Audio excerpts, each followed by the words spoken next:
감사합니다. 우리 늘 하던데 하트 제 따라하겠습니다. 하나님, 나의 심장을 당신 사랑합니다. 자, 옆에 보고요. 아이 끝에 가고요. 예수 그리스도의 심장으로 당신을 축복합니다. 반대편 보고요. 예수 그리스도의 심장으로 당신을 축복합니다. 우리 이단에 말씀하겠습니다. 근신하라 깨어라. 너희 대적 마귀가 우는 사자같이 두루 다니며 삼킬 자를 찾나니 너희는 믿음을 굳건하게 하여 그를 대적하라. 베드로전서 5장 8절에서 9절 상반절 말씀. 내 영혼아 근신하라. 내 영혼아 깨어라. 절망을 주는 마귀를 예수 이름으로 대적할지라. 낙심을 주는 마귀를 예수 이름으로 대적할지라. 성령 하나님, 나에게 소망의 성령으로 충만하게 하옵소서. 희망의 성령으로 충만하게 하옵소서. 예수님의 이름으로 기도합니다. 아멘. 반드시 여러분의 선포대로 될 줄 믿습니다. 오늘 누가복음 17장 11절에서 19절에 대해서 제가 밑에 간략하게 적었습니다. 사마리아 지방과 갈릴리 지방 사이에 있는 한 마을에서 있었던 일입니다. 10명의 나병 환자가 예수님께 도움을 구했습니다. 예수님은 제사장에게 가서 너희 몸을 보이라고 말씀하셨습니다. 당시의 나병의 완치는 제사장이 완치 선언으로 병고침이 확정되는 것입니다. 나병 환자는 제사장의 완치 선언 이후에 고향으로 돌아가서 가족과 함께 살 수 있었습니다. 10명의 나병 환자는 제사장에게 가는 동안 자기들의 몸이 치유된 것을 경험했습니다. 그들 중 한 명만 예수님께 돌아와 감사를 표현했습니다.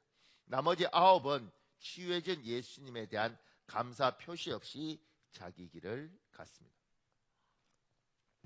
내용이 아주 간단한 내용입니다. 문둥병자들이 예수님 도와주십시오.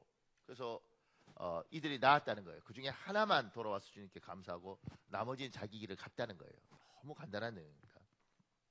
제가 큰 일에 이렇게 적었습니다. 우리가 믿는 하나님은 어떤 하나님인가? 하나님의 속성을 볼 수 있습니다. 그 밑에요. 나병 환자 10명이 예수님을 보고 멀리 서서 소리를 높여 외칩니다. 그만큼 간절합니다. 우리를 불쌍히 여기소서.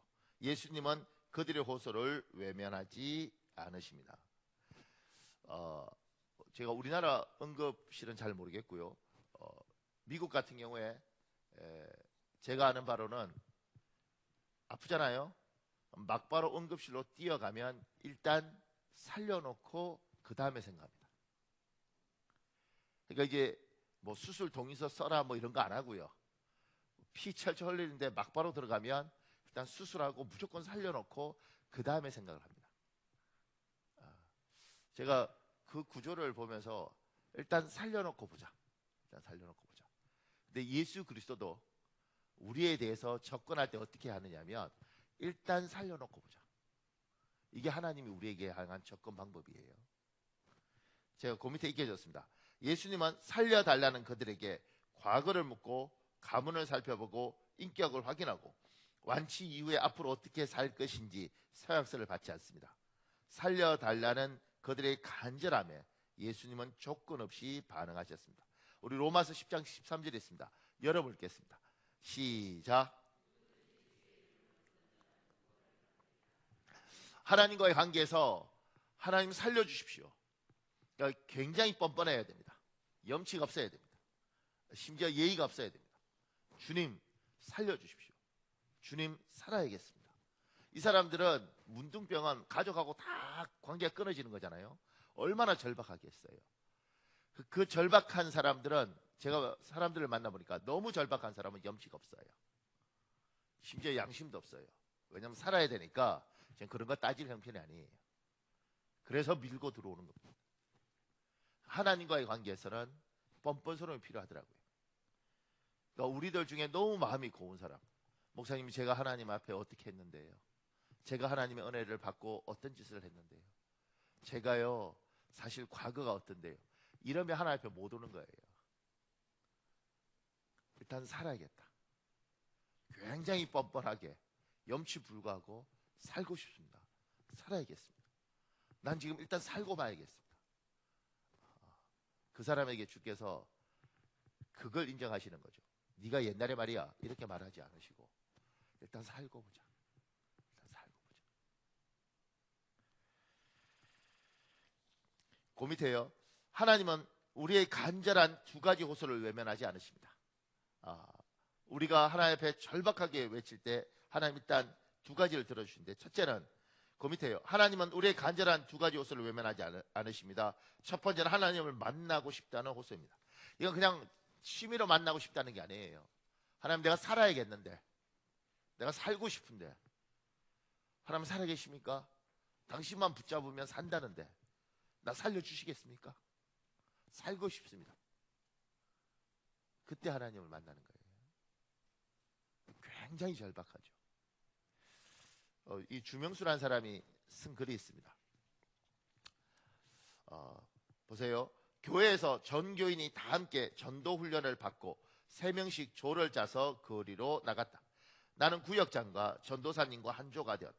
그런데 나한테만 주 예수를 믿으라, 그리하면 너와 내 집이 구원을 얻으리라 라고 빨간 글씨가 쓰인 가슴띠를 매달아 주는 게 아닌가. 여간 부담스러운 것이 아니었다. 나는 전단지를 보여주며 복음을 전했다.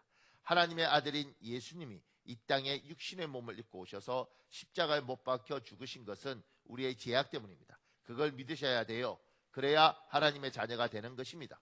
예수님이 우리의 죄악을 위해서 십자가에 못 박혀 죽으셨습니다.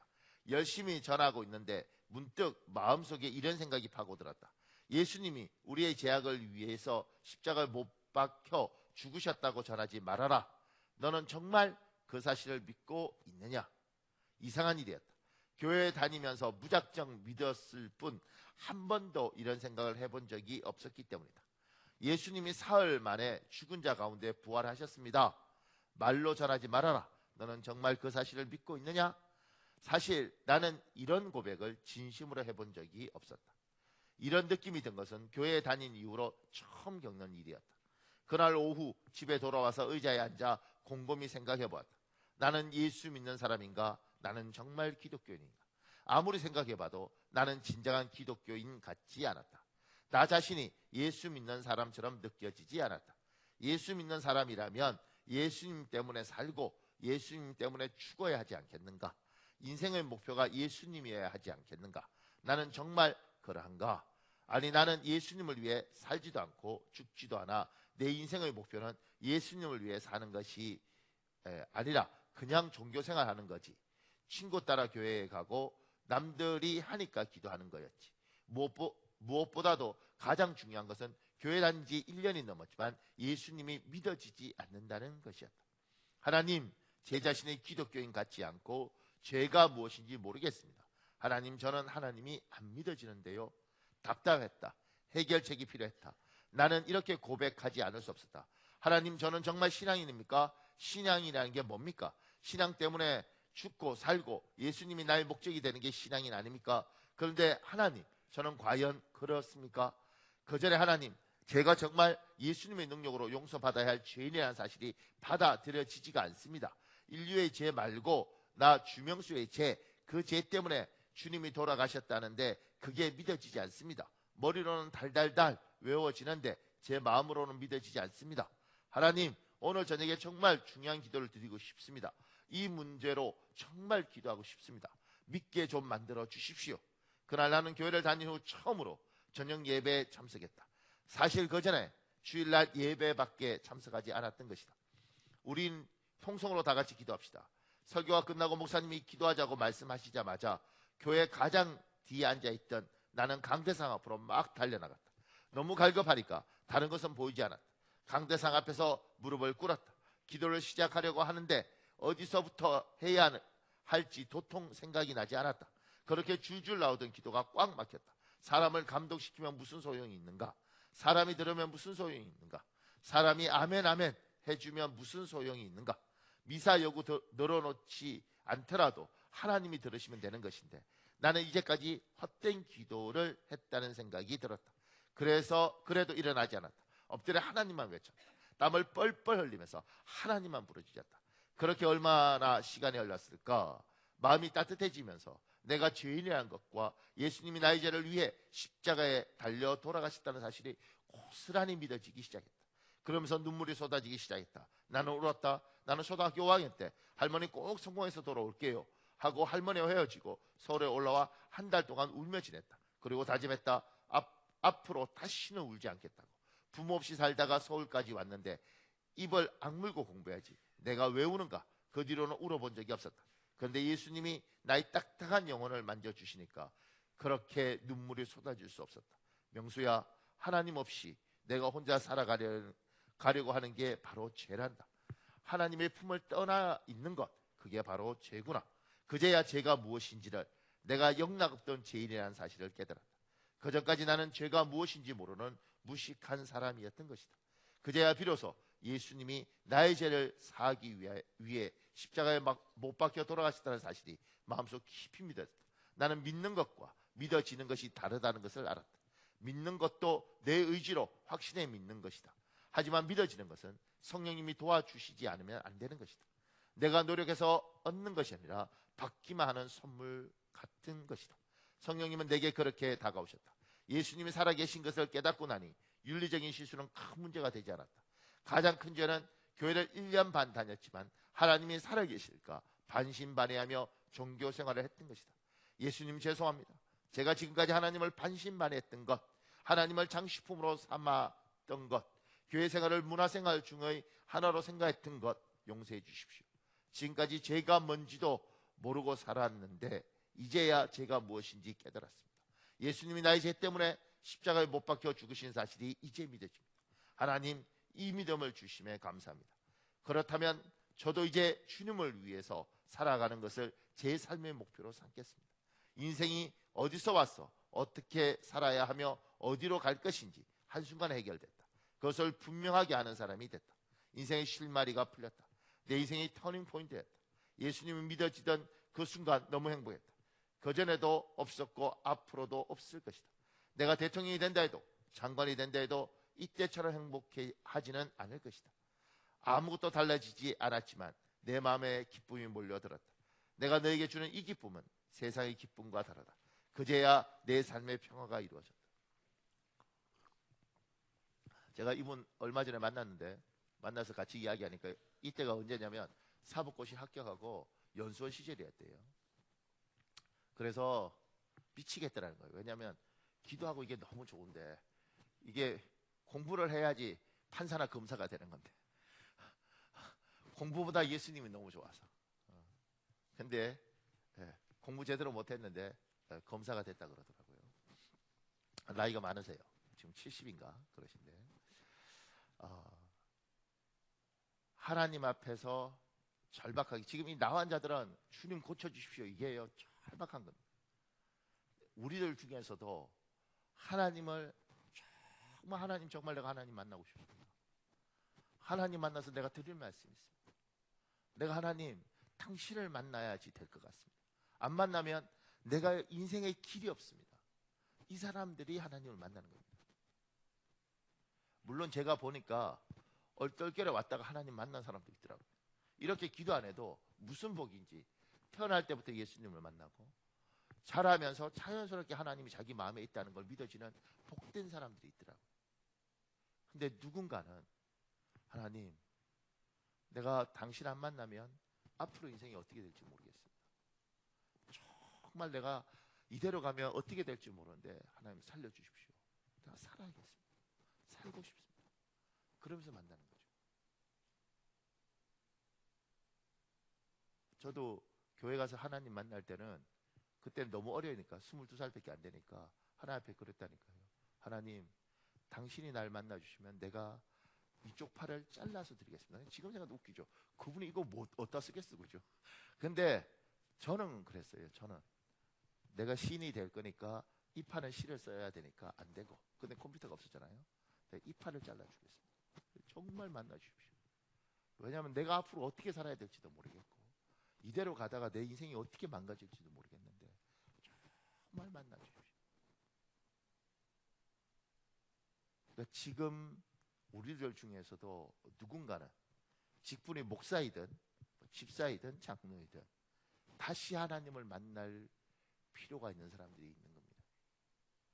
그러니까 30년에 만났던 예수 말고 20년 전에 만났던 예수 말고 지금 하나님, 내가 지금 당신을 만나지 않으면, 내가 지금 다시 당신을 만나지 않으면 내 인생이 어떻게 될지 모릅니다. 그러니 하나님, 20년 전에 내가 만났던 예수 말고 30년 전에 만났던 예수 말고 지금 이 순간에 내가 당신을 만나야겠습니다. 어떤 분이 그러더라고요. 목사님, 사골도 3번 고아 먹으면 그 다음에 안 우러난대. 이렇게 뭘 같아. 근데 어떤 집사는 30년 전에 만났던 그 예수를 지금도 우려 먹고 있대. 제가 사골 같은 거 잘 모르는데요, 사골 계속 우리면 나중에 어떻게 되는지 아세요? 뼈가요 다 바스러집니다. 형체가 없어집니다. 더 이상 사골이 아닌 거죠. 30년 전에 만난 예수가 아니라 오늘 지금 만난 예수가 여러분과 저에게 필요한 거죠.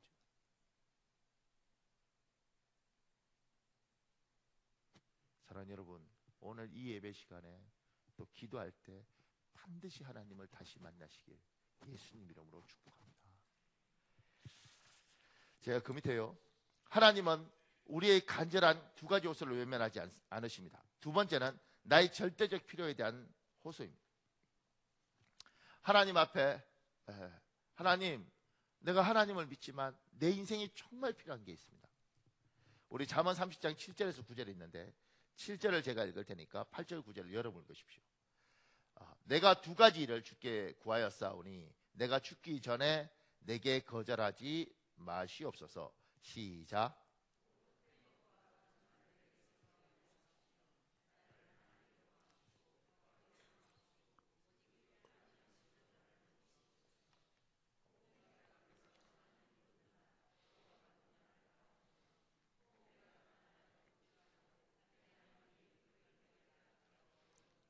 사람마다 자기가 구할 절박한 게 다른 것 같아요. 공부에 대한 갈망이 있는 사람은, 남들은 아유 뭐 그 대학교 안 가도 되지, 그렇지만 누군가는 대학교를 가고 대학원을 가고, 그건 그 사람에게 있는 한 맺혀 있는 거죠. 누군가는 에휴 뭐 꼭 집이 있어야 되나, 임대 아파트든 뭐든 있는 게 어디야, 그냥 아무 데나 살면 되지.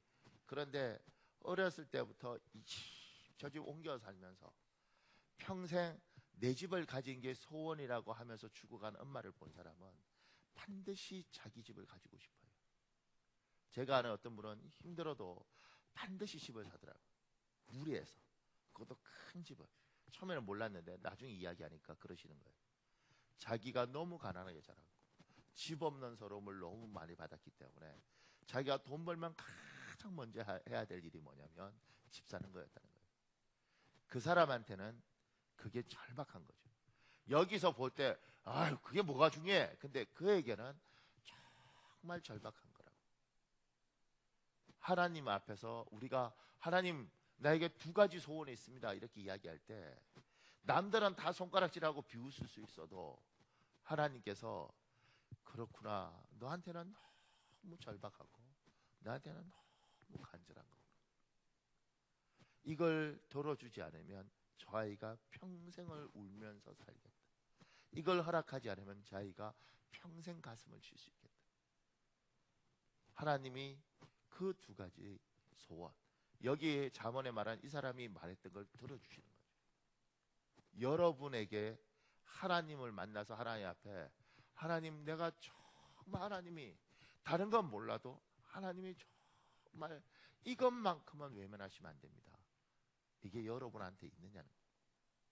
이건요 그냥 이렇게 하나님 저는 이게 좋고요 저게 좋고 이게 아니고요, 깊이 들어가면 어느 날 그 밑바닥에 이렇게 나오는 게 있습니다. 심지어 자기도 몰랐어요. 너무 밑에 있어서 어느 날 하나님이 알고 있는데 나는 모르는 것들 중에 어느 날 탁 뒤지면서 나오는 게 있어요. 이거였구나. 이게 내 마음속에 깊이 숨어있는 갈망이었구나. 내가 이걸 몰랐구나.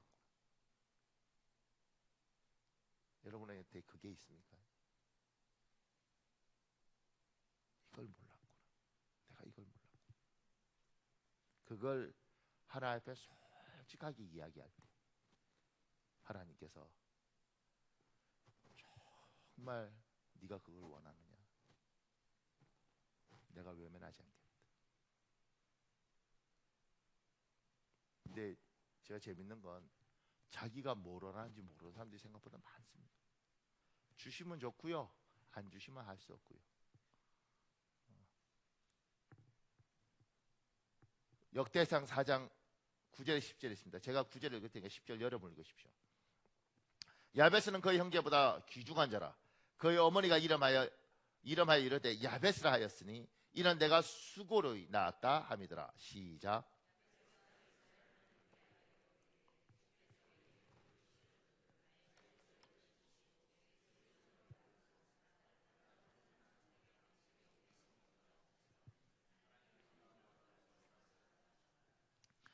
야베스는 한 맺힌 게 있는 거죠. 그 한 맺힌 것 중에 하나가 뭐냐면 환난을 벗어나서 근심 없이 살고 싶다는 거예요. 누가 이 기도하면 나름대로 신앙 수준이 높다고 생각하는 사람은 환난을 벗어나 근심 없게 살게 했다고 참 이기적이네. 복음을 위해서 기도해야지. 그딴 기도를 해. 이렇게 구박 줄 수 있어요. 근데 하나님은 그 구박 안 한다는 거죠. 하나님은 이 사람한테는 우습게 보이지만 이 사람한테는 하나님 내 피눈물이 담겨 있는 겁니다. 이 나병 환자들이 나병 때문에 가족하고 격리되고 사람하고 격리돼서 사는 그 초람처럼 나에게는 하나님 다른 건 몰라도 환난을 벗어나 근심이 없었으면 좋겠습니다. 이것이 하나님 내 인생에는 문둥병같이 힘이 된 겁니다. 하나님 이건 꼭 풀어줬으면 좋겠습니다. 다른 건 몰라도 주님 이 기도만큼은 주께서 기억하셨으면 좋겠습니다. 하나님이 자기 백성이 정말 간절히 기도하는 것들을 외면하지 않는다는 거예요. 근데 이럴 수 있죠. 목사님 정말 간절히 기도했는데 하나님이 안 들어주셨습니다. 하나님은 날 외면한 게 아니십니까? 그게 참 어렵더라고요. 근데 이렇게 말씀드릴 수 있을 것 같아요. 제가 아는 하나님이 그 피 맺힌 기도를 안 들어주실 때는 어느 날, 그게 10년이 되든 20년이 되든 어느 날 설명하실 겁니다. 왜 그때 안 들어줄 수밖에 없는지. 내가 그걸 받아들일 수 있고 이해할 수 있을 때 설명하실 겁니다. 그리고 제가 만났던 하나님은 이렇게 하시더라고요. 그래 딸아, 그때 안 들어줘서 미안하다. 그때 내가 너의 기도를 외면한 것처럼 보여서 미안하다. 그런데 그 이야기를 할 때는 우리는 알아요. 뭘 아느냐면 하나님이 그 말을 해도 내가 그걸 받아들일 수 있는 능력이 있고, 내가 하나님 앞에 섭해요, 하나님 너무해요 이렇게 하는 것이 아니라 하나님은 얼마나 아프셨겠어요. 하나님은 얼마나 힘드셨겠어요. 하나님, 나도 너무 힘들었지만 내가 하나님 마음을 이해할 수 있어요. 그때 설명하시는 거죠.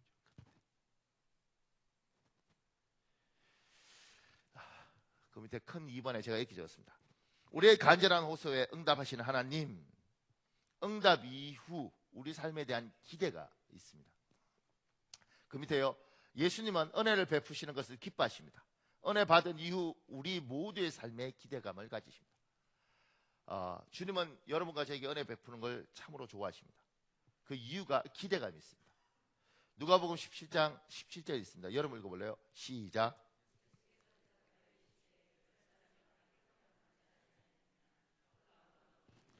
주님이 돌아온 한 사람한테 묻는 거예요. 야, 너 10명 다 고침 받았잖아. 너만 돌아오고 9명 어디 갔어?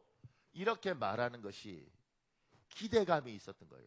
10명에게 은혜를 베푸시면서 이 10명 모두에게 좋은 반응을 기대했는데 10명 중에 한 명만 하나님 앞에 예쁘게 반응하고 나머지는 그러지 않은 거죠.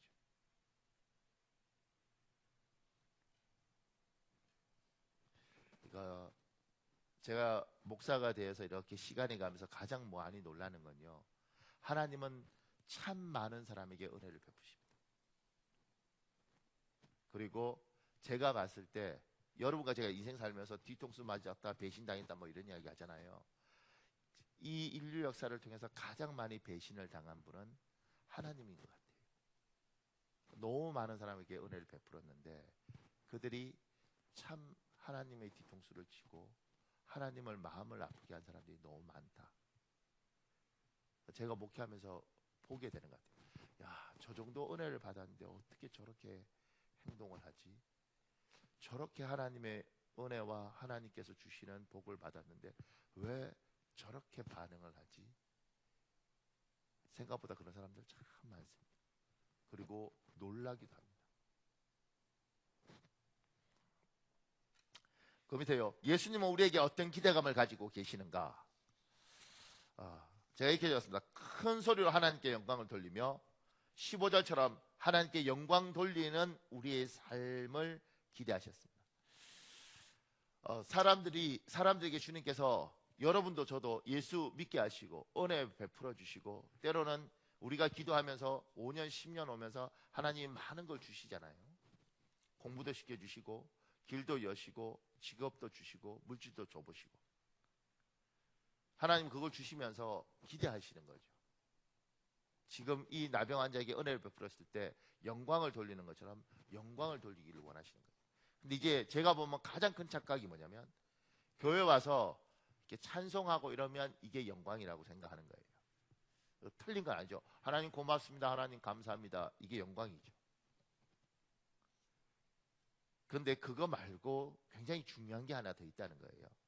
우리 마태복음 5장 16절에 있습니다. 마태복음 5장 16절 여러분 읽으십시오. 시작.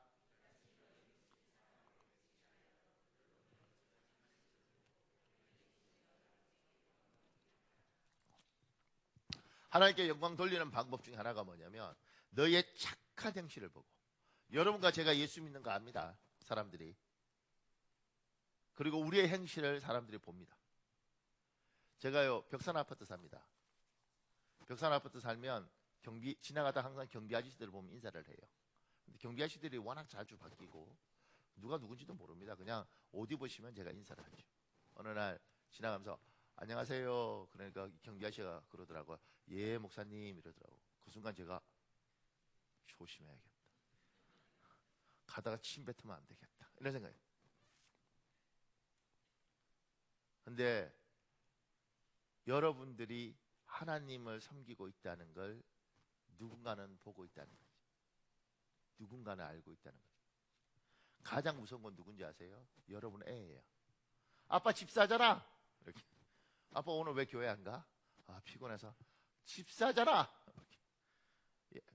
옛날 제 모교에서 밥을 먹는데 아빠가 기도를 안 하는 거예요. 애가 아빠 밥 먹는데 왜 기도 안 해? 그러니까 아야 그냥 먹어. 그러니까 이 애가 어렸는데 애가 이러더라고요. 아빠는 똥집사야 돼.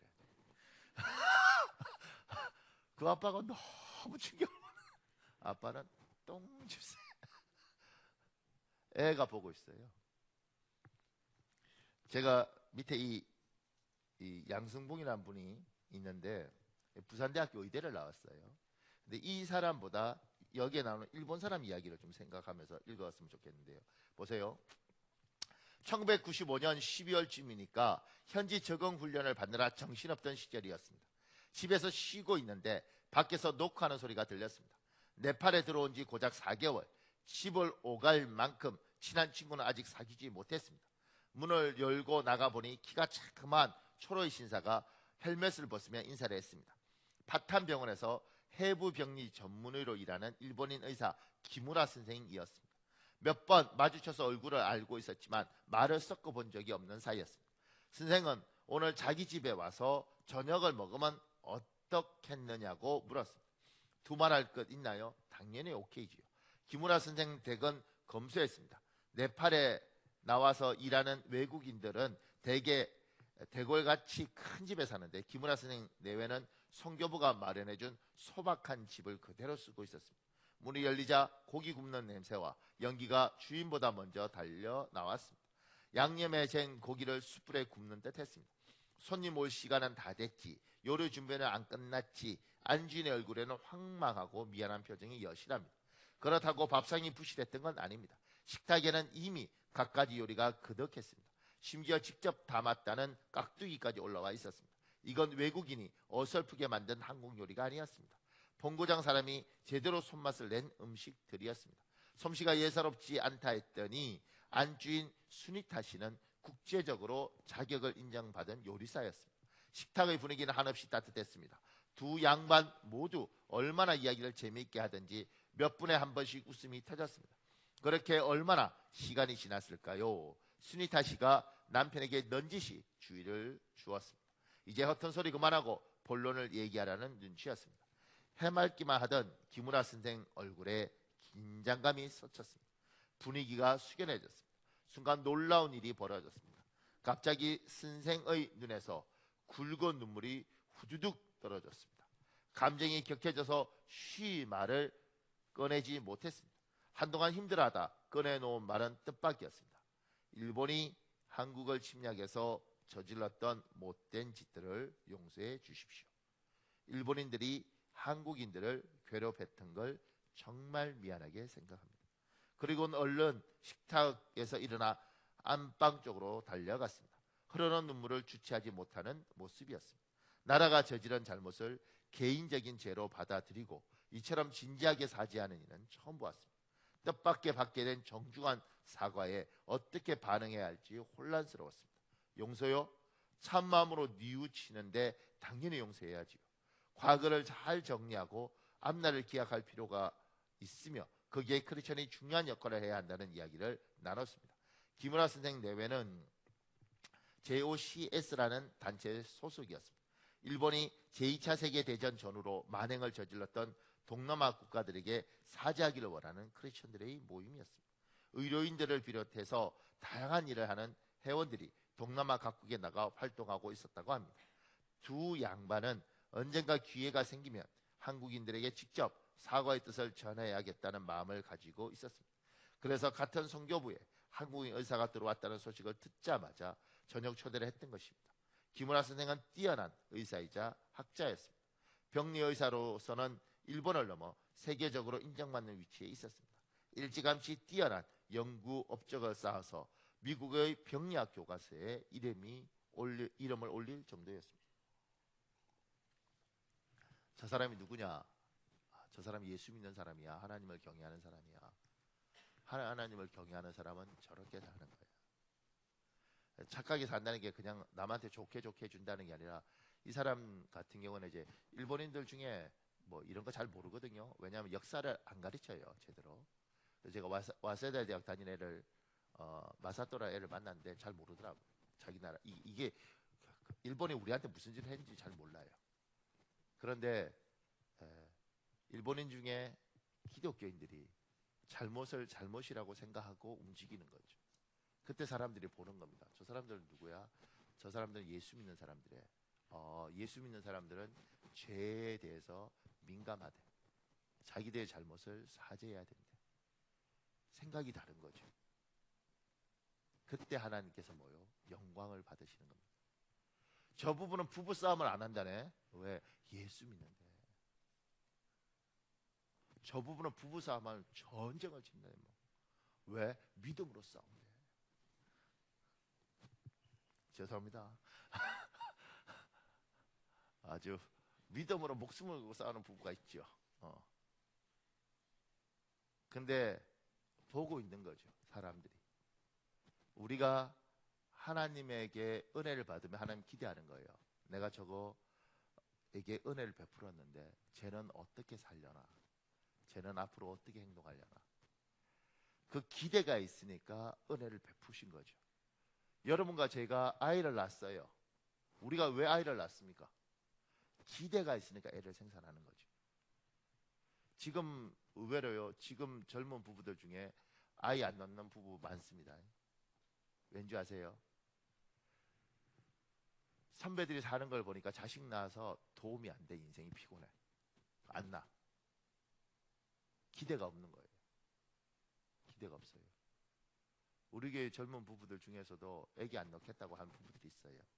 그러니까 이제 교회 안에서도 이런 이야기들이 굉장히 조심스럽게 된 상황이 된 거예요.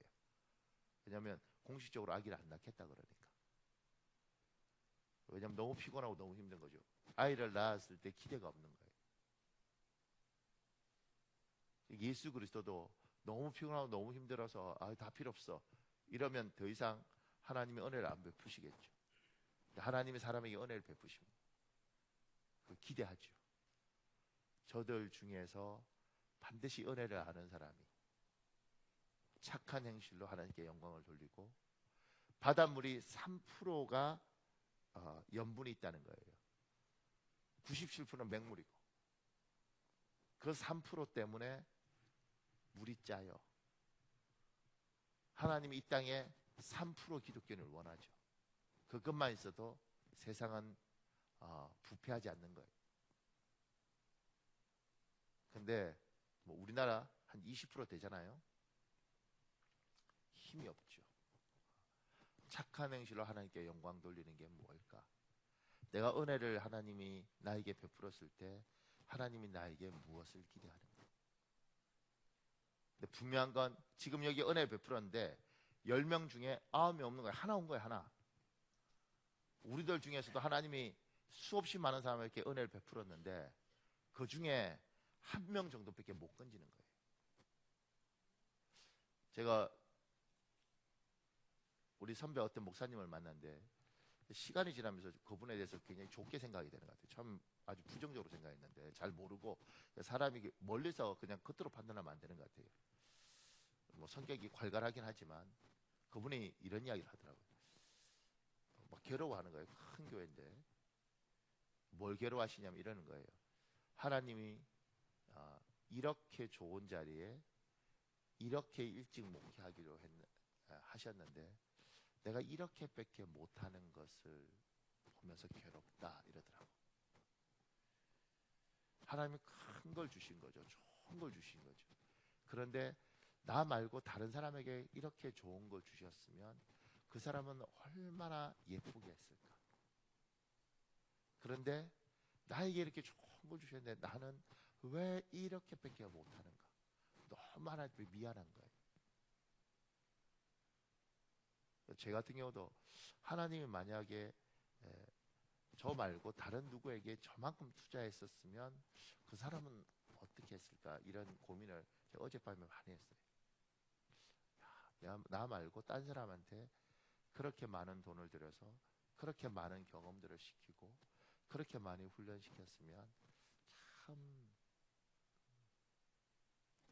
참 멋있게 했을 텐데 나는 왜 생각이 깊지 못하고 나는 왜 말을 할 때 그런 식으로 말을 할까? 이런 괴로움이 저한테 있더라고요. 하나님 여러분에게 은혜 베푸셨습니다. 그리고 기대하고 계신 게 있죠. 쟤는 잘하겠지. 쟤는 예쁜 행실로 나에게 영광을 돌리겠지.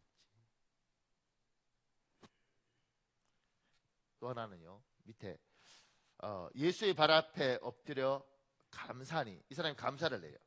16절처럼 깊이 감사를 느끼고 사는 우리의 삶을 기대하셨습니다. 이 나병 환자가 고침을 받고 주님 발 앞에 무릎을 꿇죠. 그리고 감사를 합니다. 예수 믿는 사람의 큰 힘은 감사입니다. 제가 그 오산의 김민철 목사라는 사람이 저한테 후배인데 우리 카톡에 무슨 글을 하나 올렸어요. 그래서 제가 그걸 갖고 왔어요. 보세요. 목사님 저 좀 태워주시죠. 노예를 마치고 다음 장소로 가려는 중에 어느 목사님이 카풀을 부탁하셨습니다. 이런저런 안부를 나누었습니다. 그런데 목사님은 목회를 잘 하시네요. 차도 있으시고. 이 차요? 교회 승합차인데 오래된 거예요. 순간 더 이상 말을 하지 못했습니다. 그 목사님은 정말 8년도 더 된 승합차를 부러워하셨기 때문이었습니다. 누군가에게 낡은 차가 다른 누군가에게는 목회를 잘하기 때문에 생긴 차로 여겨지는 걸 보고 지금 우리에게 있는 모든 것들을 가볍게 생각하면 안 됨을 깨달았습니다. 제가 이 차 타봤습니다. 8년 된 차. 참 마음 아픕니다. 참 마음 아픕니다. 그런데요, 그러니까 우리 마음이 너무 높죠. 뭐 8년 됐는데 좀 바꾸지. 이렇게 우리 툭 뱉을 수 있죠. 근데 어떤 사람은요, 보는 거 이렇게 좋으시겠어요. 승합차 있어서 참 좋으시겠어요. 그러니까 우리의 반응이 달라야 되는 거죠. 그러니까 여러분과 제가 예수 믿는데 예수 믿고 하나님 은혜 받고 잘 왔는데 우리가 쏟고 있는 건 어느 순간인가 여러분과 나는 훈련을 자꾸 어두운 것을 보는 훈련이 몸에 배어서 나도 모르게 하나님이 주신 이게 10개 중에 2개 좋은 걸 주셨던 1개 좋은 걸 주셨던 이걸 보는 훈련이 안 되고 8개든 9개든 나쁜 걸 보는 거, 심지어 9개 좋아도 1개 나쁜 걸 보는 훈련이 몸에 배어 있는 거예요. 남편 이야기할 때 항상 그렇게 이야기를 하죠. 집사님 남편 참 좋아 보인다. 좋아 보여? 살아볼래? 우리는요, 이게 완전히 몸에 배었습니다. 이렇게 말 안 하는 사람을 내가요, 10명 중에 1명을 찾기가 어렵습니다. 집사님, 아저씨 참 좋아 보인다. 할렐루야, 좋아요. 이렇게 말을 할 수 있잖아. 어차피 데리고 그 사람이 살 것도 아닌데 내가 데리고 살아야 되는데. 기어이 말을 할 때. 좋아요? 살아볼래요? 왜 그렇게 말을 해요? 근데 그렇게 말을 하는 게 몸에 완전히 배어 있어요. 집도 똑같습니다. 집사님 아파트 살아? 30년 된 아파트, 30년. 그것도 아파트잖아. 살아볼래요? 이렇게 말을 해요. 집이 없는 사람 입장에서 그 집이 얼마나 부러운가. 제가 아는 어떤 분이요, 평생 처음 50이 넘었나? 그래서 평생 처음 임대 아파트에 들어갔어요. 우리 뭐라 그런지 아세요? 그날 잠을 못 잤다는 거예요. 임대 아파트인데 내 집이 생겼다. 지금 여기 자기 집이 있는 사람들 많죠. 그분들한테 집사님 좋겠어요, 아파트 사셨어요? 그러면 100% 이렇게 말합니다. 은행 거예요, 은행 거. 은행은 뭐 100%다 주나? 근데 우리가요, 예수 믿는데도 불구하고 하나님이 정말 아무것도 없던 우리에게 이것 채우시고 저것 채우시고, 남들이 보는 게 우습게 보일지도 모르지만 나는 내 과거를 보면 내가 얼마나 온 줄 알아요. 나는 내 인생을 살펴보면 하나님 얼마나 많은 걸 준 줄 알아요. 그러면 저 사람하고 비교할 때 초라든 말든 하나님이 나에게 준 것에 대해서 감사하고 고마워하고, 그게 하나님의 사람이 하나님 앞에 은혜를 갚는 방법 중에 하나라고요. 집사님 30년대 아파트인데 아파트가 그렇게 되면 바람이 이렇게 오고 이러면 우풍도 엄청 심할 텐데 괜찮아? 괜찮아요. 옛날 집이 다 그렇죠 뭐. 그래도요, 저는 제 집이 너무 좋아요. 이렇게 말을 할 수 있어야 되는 거죠. 집사님 그 안에 여자 집사님 보니까 눈이 그냥 딱 찢어진 게 성질 엄청난 것 같은데 집사님 괜찮아? 집사님 그런 소리 하지 마세요. 저 여자 눈이 찢어져도요, 저 성격 없었으면 나같이 물러터진 건 죽었어요. 근데 이게요, 복이 있으면 그렇게 보이더라. 복이 있으면. 근데 그러지 않으면 여러분과 나는 항상 속게 돼 있습니다. 우리 목사들도 늘 속는 건 그런 거잖아. 우리 목사들 만나면 다 늘 그런 이야기예요. 정말 새벽 기도만 없으면 정말 목회할 만한데, 이놈의 새벽 기도 때문에. 천국 가면 반드시 내가 한 놈은 죽인다. 새벽기도 만든 놈 내가 반드시 내가 죽인다. 이런 이야기 해요. 근데 누가 저한테 목사님 새벽기도 안 힘드세요? 그러면 힘들죠. 그런데요, 새벽기도 때문에 제가 살아요. 아무리 목사지만 새벽기도 안 하면 기도할 시간이 없어요. 그때 기도하는 거예요. 그것 때문에 말씀. 이게 같은 말도 이렇게 하는 사람하고, 이게 립서비스를 하는 게 아니고 여기서 그렇게 보고 그렇게 말하는 사람은 주의가 밝아요. 주의가 환하다고. 우리 교회 이제 주일학교 선생님, 중고등부 선생님들 막 상처 많거든요. 유치부 선생님들. 그러면 이를테면 그런 거죠. 선생님도 다 훈련이 그렇게 돼 있을 수 있어요. 집사님, 주일학교 선생님 괜찮아? 오래 막 때려치려고. 아유, 내가 정말 더러워서. 이게 잘못하면 몸에 배인다고. 왜냐면 너무 힘들거든, 사실. 중고등부는 상처 많습니다. 왜냐면 애들이요, 눈빛으로 사람을 죽여요. 이렇게. 그런데 눈이 열리면요, 선생은 아무나 시키나요. 제가요, 학교 선생 하려도 안 하는데 제가 주일학교 선생은 해요. 제가 그 속에서 은혜를 받아요. 그렇게 말할 수 있는 게 복인 거지. 잘 보십시오. 우리를. 하나님이 우리에게 은혜 베푸시면서 뭘 기대했는지. 저한테 하나님 목사로 부르시고 뭘 기대하셨겠어요? 아유, 하나님 저 목사로 부르셔야지. 앞으로 20년 참으면 천국 가니까 아유 더러라 20년 빨리 가 이렇게 말하는 그 목사를 하나님 기대했겠어요? 아니면 하나님 제가 다시 태어나도 제가 목사할래요. 하나님 그래도 제 같은 건 목사 불러주셔서 고맙습니다. 이걸 기대했겠네요.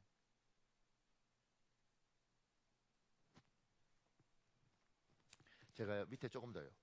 그런데 왜 9 나병 환자는 예수님께 돌아오지 않았을까요? 궁금하시죠? 모든 나병에서 고침을 받았는, 모두 나병에서 고침을 받았는데 왜 감사로 오지 않았을까요? 이해가십니까? 왜 안 왔는지? 나쁜 놈들 이렇게 될까요? 그냥? 그럼 이제 제가 이렇게 적었습니다. 9 나병 환자가 왜 예수님께 돌아오지 않았는지 인간적으로 이해할 수 있는 요지가 있습니다. 제가 어떻게 하다 이거를 하나 읽었는데요. 보세요. 기부와 관련해 꼭 짚고 넘어가야 할 문제는 기부가 받는 사람에게 모욕감을 줄 수 있다는 사실이다.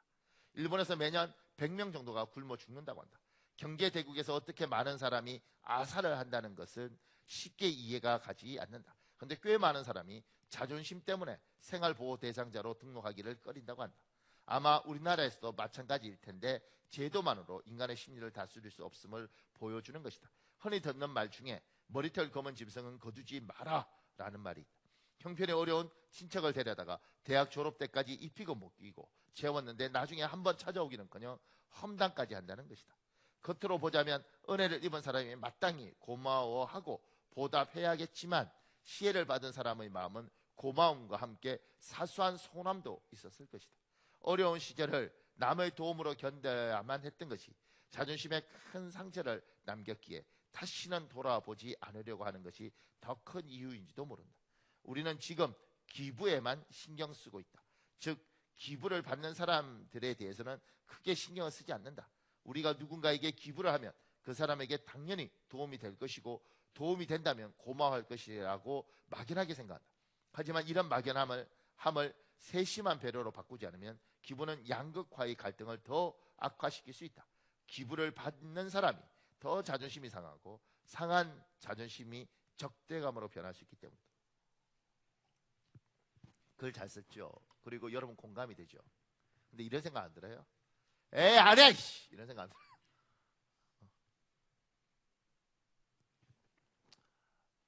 사람이 복을 받으려면요, 복을 받을 그릇이 돼야 되는 겁니다.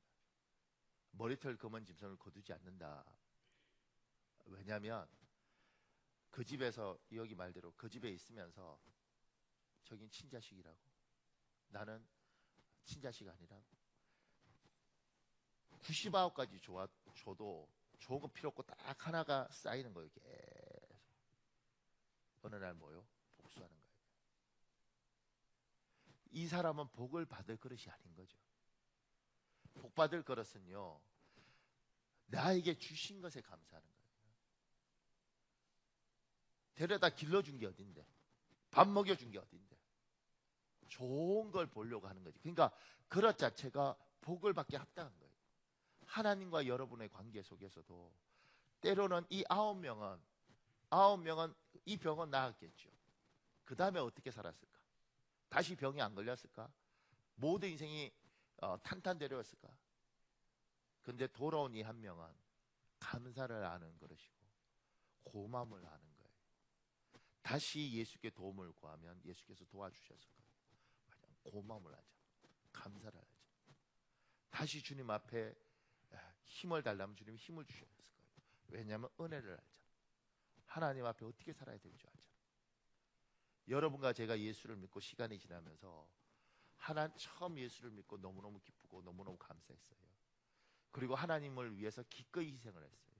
근데 어느 날 여러분도 그렇고 저도 그러고 어느 날 우리가 변했을 수 있다는 거 아십니까? 고마움 하나도 없어요. 내가 예수 믿고 힘들게. 내가 어렵게. 참, 안 믿는 쟤들은 참 좋거든요. 그리고 교회가 있다는 것, 예배를 드릴 수 있다는 것, 이 고마움도 어느 날 잊어버리는 거죠. 귀찮다. 혼자 있었으면 좋겠다.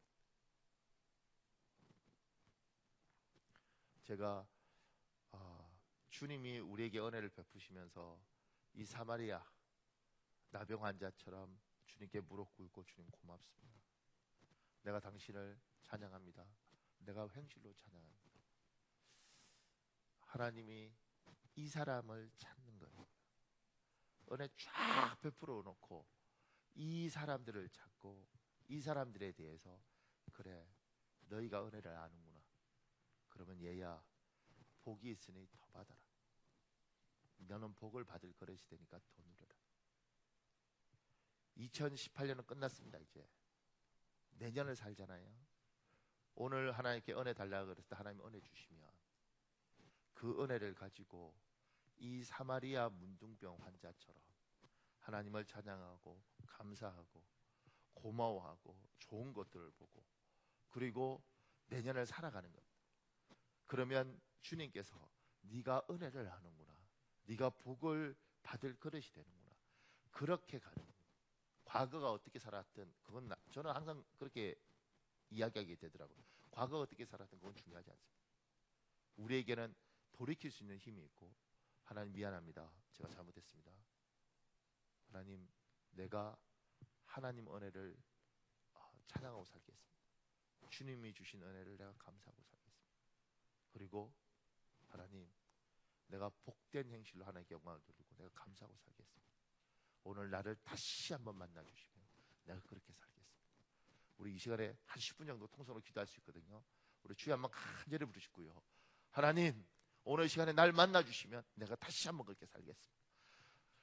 예수님 내가 오늘 정말 주님을 만나야겠습니다. 은혜 베풀어 주시옵소서. 이제는 주여 한번 간절히 부르시고 우리 통성으로 기도하겠습니다. 주여